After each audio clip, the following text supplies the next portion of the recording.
আসসালামু আলাইকুম রহমতুল্লাহি ওয়া বারাকাতুহু। কিছু গল্প কখনো পুরনো হয় না, কিছু ঘটনা রক্তের মতো বয়ে চলে আমাদের বিশ্বাসে, আর কিছু নাম তারা শুধু ইতিহাসে নয়, তারা বসে থাকে আমাদের হৃদয়ে অনন্তকালের জন্য।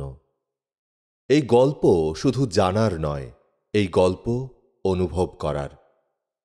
আপনি এখন শুনছেন হযরত ইব্রাহিম আলাইহিসসালামের অলৌকিক ঘটনা। চলুন সত্য আর ইতিহাসের আলোয় চোখ মেলে তাকাই।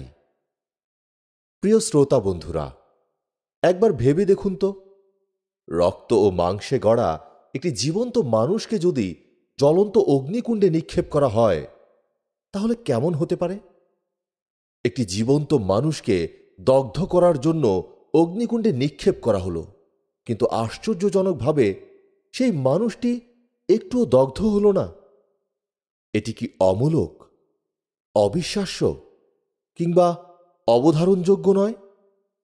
আমাদের মনে হতে পারে এটি কোনো দক্ষ জাদুকরের জাদু, কিন্তু না বন্ধুরা, এমনই এক অলৌকিক ঘটনা ঘটেছিল হযরত ইব্রাহিম আলাইহিসসালামের সাথে। হযরত ইব্রাহিম আলাইহিসসালামকে জ্বলন্ত আগুনের শিখায় নিক্ষেপ করা হয়েছিল, কিন্তু প্রশ্ন হল, কেন তাকে এভাবে আগুনে নিক্ষেপ করা হয়েছিল? আর কি কারণে তিনি জ্বলন্ত আগুনে পুড়ে ছাই হলেন না? সেদিন আসলে কি অলৌকিক ঘটনা ঘটেছিল? এটাই আজকের আলোচনার বিষয়। প্রিয় শ্রোতা মণ্ডলী, নমরুদের নাম শোনেননি এমন কাউকে খুঁজে পাওয়া যাবে না হয়তো। নমরুদ যে ছিল একজন অহংকারী ও অত্যাচারী বাদশাহ, তা সবারই জানা।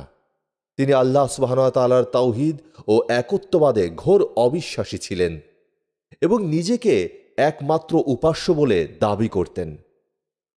নমরুদ 400 বছর ধরে ভয়াবহ ও নৃশংসতার সাথে রাজ্য পরিচালনা করেছিলেন। সে অত্যাচারী বাদশাহ নমরুদের কর্মচারী ছিলেন হযরত ইব্রাহিম আলাইহিসসালামের পিতা। ঠিক সেই সময়েই হযরত ইব্রাহিম আলাইহিসসালাম সমস্ত রাজ্য জুড়ে শিরকের বিরোধিতা এবং তাওহীদ অর্থাৎ একত্ববাদের প্রচার প্রচারণা শুরু করতে থাকেন ব্যাপক হারে। এক পর্যায়ে রাজ্যের প্রত্যেকটি দেবালয়ে প্রবেশ করে মূর্তিগুলোকে ভাঙতে থাকেন হযরত ইব্রাহিম আলাইহিসসালাম। ছেলের এমন দুর্ধর্ষ কর্মকাণ্ড দেখে পিতা নিজেই বাদশাহ নমরুদের দরবারে গিয়ে নালিশ করেন।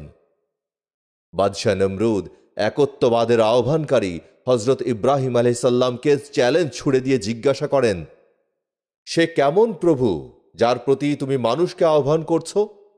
আমাকে তার কিছু বৈশিষ্ট্য শোনাও। হযরত ইব্রাহিম আলাইহিসসালাম বললেন, জীবন ও মৃত্যুর সকল ক্ষমতা একমাত্র তাঁরই হাতে। তিনি সমগ্র সৃষ্টির নিয়ন্ত্রক ও পালনকর্তা। কারো সাধ্য নেই যে তাঁর এই ক্ষমতার মধ্যে কোনো হস্তক্ষেপ করতে পারে। হযরত ইব্রাহিম আলাইহিসসালামের এই জবাবই প্রমাণ করেছিল যে একচ্ছত্র ক্ষমতার অধিকারী একমাত্র আল্লাহ সুবহানাহু ওয়া তাআলা। এ কথা শুনে নমরুদ নিজেকে মানুষের জীবন ও মৃত্যুর নিয়ন্ত্রণকারী দাবি করে বসে। সে সঙ্গে সঙ্গে মৃত্যুদণ্ডপ্রাপ্ত দুজন কয়েদিকে সামনে আনল, একজনকে ফাঁসি দিল এবং অন্যজনকে ক্ষমা করে মুক্তির নির্দেশ দিল। এরপর সে বলল, দেখলে তো, আমিও মানুষের জীবন দিতে পারি এবং মৃত্যু ঘটাতে পারি। এরপর হযরত ইব্রাহিম আলাইহিসসালাম বললেন, প্রকৃতির সাধারণ একটি ক্ষেত্রে তোমার শক্তি দেখাও। বলে রাখা ভালো, নমরুদ নিজেকে সূর্য দেবীর অবতার মনে করতেন। ইব্রাহিম আলাইহিসসালাম আরও বললেন, আমি যে আল্লাহর দিকে মানুষকে আহ্বান করি, সে আল্লাহ সুবহানাহু ওয়া তাআলা পূর্ব দিক থেকে সূর্য উদিত করেন। তুমি যদি সত্যি নিজেকে একমাত্র উপাস্য ও সূর্য দেবীর অবতার হিসেবে দাবি করো, তবে একবারের জন্য হলেও পশ্চিম দিক থেকে সূর্যকে উদিত করে দেখাও। হযরত ইব্রাহিম আলাইহিসসালামের এই প্রশ্ন শুনে নমরুদ যথারীতি হতভম্ব হয়ে যায়, তার দাবি পূরণেও অপারগ হয়ে যান।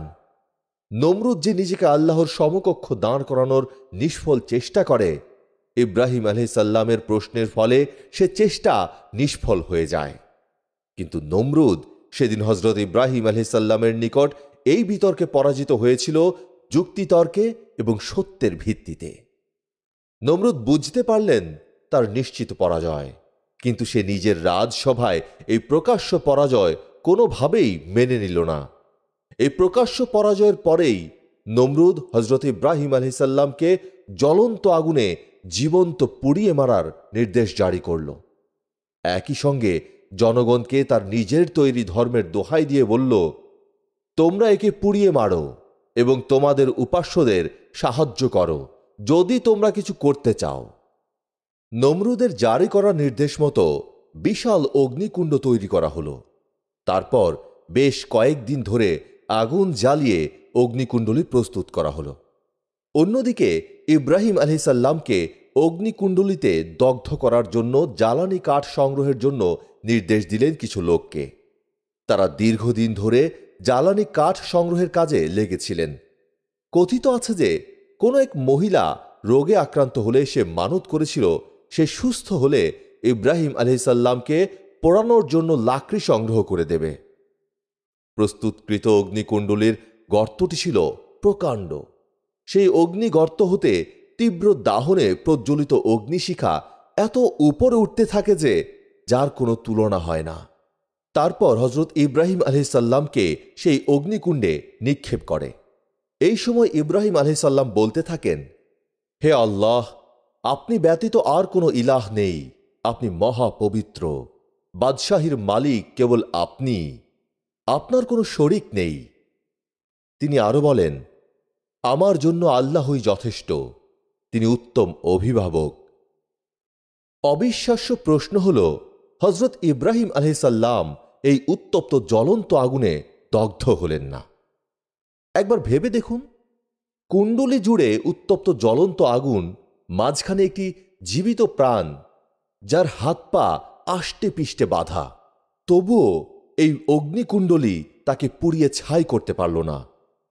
কি এমন মহান আল্লাহ তাআলার অশেষ রহমত ও শক্তি ছিল যাতে করে তিনি আগুনে পুড়লেন না? এমন কঠিন পরিস্থিতিতে হজরত ইব্রাহিম আলাইহিসসালাম আল্লাহর ওপর ভরসা করলেন এবং তিনি বললেন, আমার জন্য আল্লাহই যথেষ্ট, তিনি কতই না উত্তম তত্ত্বাবধায়ক।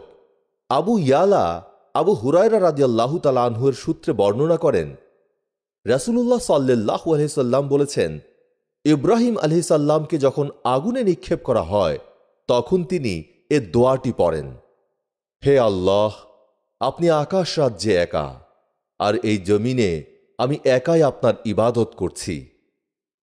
আবু হুরায়রা রাদিয়াল্লাহু তাআলা আনহু বলেন, হজরত ইব্রাহিম আলাইহিসসালামের পিতা আপন পুত্রের এ অবস্থা দেখে একটি উত্তম কথা বলেছিলেন, তা হল, হে ইব্রাহিম, তোমার প্রতিপালক কতই না উত্তম প্রতিপালক। সত্যি মহান আল্লাহ সুবহানাহু ওয়া তাআলা সর্বশক্তিমান। হজরত ইব্রাহিম আলাইহিসসালামকে উত্তপ্ত জ্বলন্ত আগুনে নিক্ষেপ করা হলেও আগুন তাকে পোড়াল না। আল্লাহ তাআলা নিজ কুদরত ও অনুগ্রহে তাকে উত্তপ্ত জ্বলন্ত আগুনের লেলিহান শিখা থেকে রক্ষা করলেন। তিনি আগুনকে শীতল হওয়ার আদেশ দিলেন। ফলে জ্বলন্ত অগ্নিকুণ্ড হজরত ইব্রাহিম আলাইহিসসালামের জন্য আরামদায়ক পরিবেশে পরিণত হল। পবিত্র কোরআনে আল্লাহ সুবহানাহু ওয়া তাআলার নির্দেশের বিষয়টি উঠে এসেছে এভাবে, হে আগুন, ঠান্ডা হয়ে যাও এবং ইব্রাহিমের ওপরে শান্তিদায়ক হয়ে যাও। সূরা আম্বিয়া আয়াত ৬৯। হজরত ইব্রাহিম আলাইহিসসালামকে আগুন থেকে রক্ষা করার পরপরই কি ঘটেছিল? নিশ্চয় এই প্রশ্নটি আপনার মনে ঘুরছে। নমরুদের কুফরি, তার অবিশ্বাস এবং প্রজাদের মধ্যে ছড়িয়ে পড়া শিরক থেকে মুক্তি পাওয়ার জন্য হজরত ইব্রাহিম আলাইহিসসালাম আগুন থেকে অলৌকিকভাবে রক্ষা পাওয়ার পর নিজ জন্মভূমি, বর্তমানে ইরাকের উর নগরী বা বাবেল অঞ্চল ত্যাগ করেন। তিনি তখন আল্লাহর নির্দেশে হিজরত করেন। প্রথমে হিজরত করেন হাররান এবং এরপর ফিলিস্তিনের হেব্রনে, বর্তমানে পশ্চিম তীর। হজরত ইব্রাহিম আলাইহিসসালাম হিজরতের সময় তার ভাতিজা হজরত লূত আলাইহিসসালামকে সাথে নেন।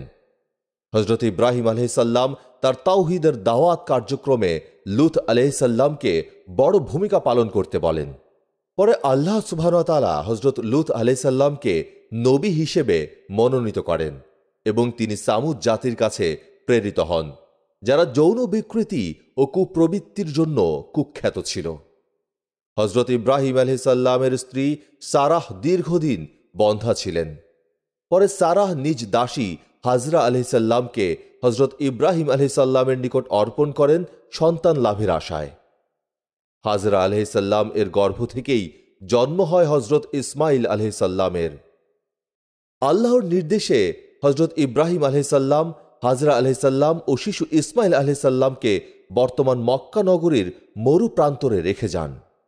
এখানেই শুরু হয় জমজম কূপের অলৌকিক উদ্ভব ও মক্কার সূচনা। এই ঘটনা পরবর্তীতে কাবা শরীফ নির্মাণের দিকে যায়, যা হজরত ইব্রাহিম আলাইহিসসালাম ও হজরত ইসমাইল আলাইহিসসালাম মিলে সম্পন্ন করেন। হজরত ইব্রাহিম আলাইহিসসালাম ও তার পুত্র ইসমাইল আলাইহিসসালাম আল্লাহর নির্দেশে কাবা ঘরের ভিত্তি স্থাপন করেন। তখন তারা এই দোয়াটি করেন, হে আমাদের প্রতিপালক, আমাদের কাছ থেকে এ কাজ কবুল করে নিন। নিশ্চয়ই আপনি সর্বশ্রোতা, সর্বজ্ঞ। সূরা আল বাকারা, আয়াত ১২৭। এক পর্যায়ে হজরত ইব্রাহিম আলাইহিসসালাম স্বপ্নে আল্লাহর পক্ষ থেকে আদেশ পান যেন তিনি তার প্রিয় সন্তান হজরত ইসমাইল আলাইহিসসালামকে কুরবানি করেন। এ পরীক্ষা ছিল ঈমানের চূড়ান্ত স্তর। হজরত ইব্রাহিম আলাইহিসসালাম এবং ইসমাইল আলাইহিসসালাম দুজনই আল্লাহর আদেশ পালনে সম্পূর্ণ প্রস্তুত ছিলেন। পরে আল্লাহ এই কুরবানির পরিবর্তে একটি দুম্বা পাঠিয়ে দেন। ইব্রাহিম আলাইহিসসালামকে আল্লাহ খলিলুল্লাহ বা আল্লাহর অন্তরঙ্গ বন্ধু উপাধি দিয়েছিলেন। কোরআনুল কারীমে বলা হয়েছে, আল্লাহ ইব্রাহিমকে বন্ধু হিসেবে গ্রহণ করেছেন। সূরা আন-নিসা, আয়াত ১২৫। হজরত ইব্রাহিম আলাইহিসসালাম বারবার আল্লাহর কাছে দোয়া করতেন যেন তাঁর বংশধরদের মধ্য থেকে নবী পাঠানো হয়, যারা আল্লাহর কিতাব ও হিকমত শিক্ষা দেবে। এই দোয়া পরবর্তীতে হজরত মুহাম্মদ সাল্লাল্লাহু আলাইহি সাল্লামের আগমনের মাধ্যমে পূর্ণতা লাভ করে। ইব্রাহিম আলাইহিসসালাম হিজরতের সময় তার ভাতিজা হজরত লূত আলাইহিসসালামকে সাথে নেন। তাওহীদের এই মহৎ মিশনে লূত আলাইহিসসালাম ছিলেন তার প্রথম সঙ্গী। তিনি ইব্রাহিম আলাইহিসসালামের আদর্শ ও চরিত্রে এতটাই প্রভাবিত হন যে আল্লাহ তাআলা তাকে নবুয়তের মর্যাদা দান করেন। তখনই হজরত ইব্রাহিম আলাইহিসসালাম ফিলিস্তিনের হেবরন এলাকায় বসতি স্থাপন করেন, আর লূত আলাইহিসসালামকে নবুয়তের দায়িত্ব দিয়ে পাঠানো হয় সামুদ নামক এক অত্যন্ত পাপাচারগ্রস্ত শহরে। এই শহরের লোকেরা ছিল এমন এক পাপাচারে লিপ্ত যা ইতিহাসে আগে কখনো দেখা যায়নি। হজরত লূত আলাইহিসসালাম সেখানে গিয়ে সত্য, পবিত্রতা ও আল্লাহর দিকে আহ্বান শুরু করেন। এই ছিল সেই অলৌকিক বিস্ময়কর ঘটনা, যেখানে আগুন জ্বলছিল কিন্তু পোড়াতে পারল না, কারণ আগুনের চেয়েও বড় এক শক্তি আগুনকে আদেশ দিয়েছিল, হে আগুন, তুমি ঠান্ডা হয়ে যাও এবং ইব্রাহিমের জন্য নিরাপদ হয়ে যাও। সূরা আম্বিয়া, আয়াত ৬৯। এই আগুনের ঘটনা আমাদের চোখে আঙুল দিয়ে দেখিয়ে দেয় যে আগুন মানুষকে জ্বালিয়ে ছারখার করে দিতে পারে, সেই আগুনও আল্লাহর আদেশে শান্ত হতে বাধ্য। আল্লাহ সেদিন বলেছিলেন, হে আগুন, তুমি ইব্রাহিমের জন্য ঠান্ডা ও শান্তিপূর্ণ হয়ে যাও। সূরা আল আম্বিয়া, আয়াত ৬৯। একটু চিন্তা করে দেখুন, আমরা যখন কোনো পরীক্ষায় পড়ি, কোনো বিপদে পড়ি, তখন যদি ইব্রাহিম আলাইহিসসালামের মতো একটুখানি তাওয়াক্কুল করতে পারতাম, তবে হয়তো সেই আগুন যা আমাদের জ্বালাতে এসেছিল সেই আগুনই ঠান্ডা হয়ে যেত। এই ঘটনা আমাদের শেখায়, আল্লাহ যার পক্ষে থাকেন তার বিরুদ্ধে হাজার রাজা, হাজার আগুন কিছুই করতে পারে না। তাই প্রিয় ভাই ও বোনেরা, আমরা যেন আমাদের ঈমানকে হজরত ইব্রাহিম আলাইহিসসালামের মতো দৃঢ় করি, আল্লাহর উপর তাওয়াক্কুল করি আর তাঁর সন্তুষ্টির পথে অবিচল থাকি। প্রিয় শ্রোতা বন্ধুরা, আজকের এই বিরল, অলৌকিক এবং ঈমান জাগানিয়া ইতিহাস যদি আপনার হৃদয় ছুঁয়ে থাকে, তাহলে অবশ্যই জানিয়ে দিন একটি লাইক ও মন্তব্যের মাধ্যমে, এবং এখনই সাবস্ক্রাইব করুন প্রিয় চ্যানেলটি, কারণ আমাদের পরবর্তী ভিডিওতেও থাকছে এমনই হৃদয় কাঁপানো ঐতিহাসিক ও ইসলামিক সত্য কাহিনী, যা আপনার ঈমানকে শক্তিশালী করবে এবং নতুন দৃষ্টিভঙ্গি দেবে। ইনশাআল্লাহ, ততদিন পর্যন্ত সবাই ভালো থাকুন, সুস্থ থাকুন এবং আল্লাহর হেফাজতে থাকুন। আসসালামু আলাইকুম ওয়া রাহমাতুল্লাহি ওয়া বারাকাতুহু। আল্লাহ হাফেজ।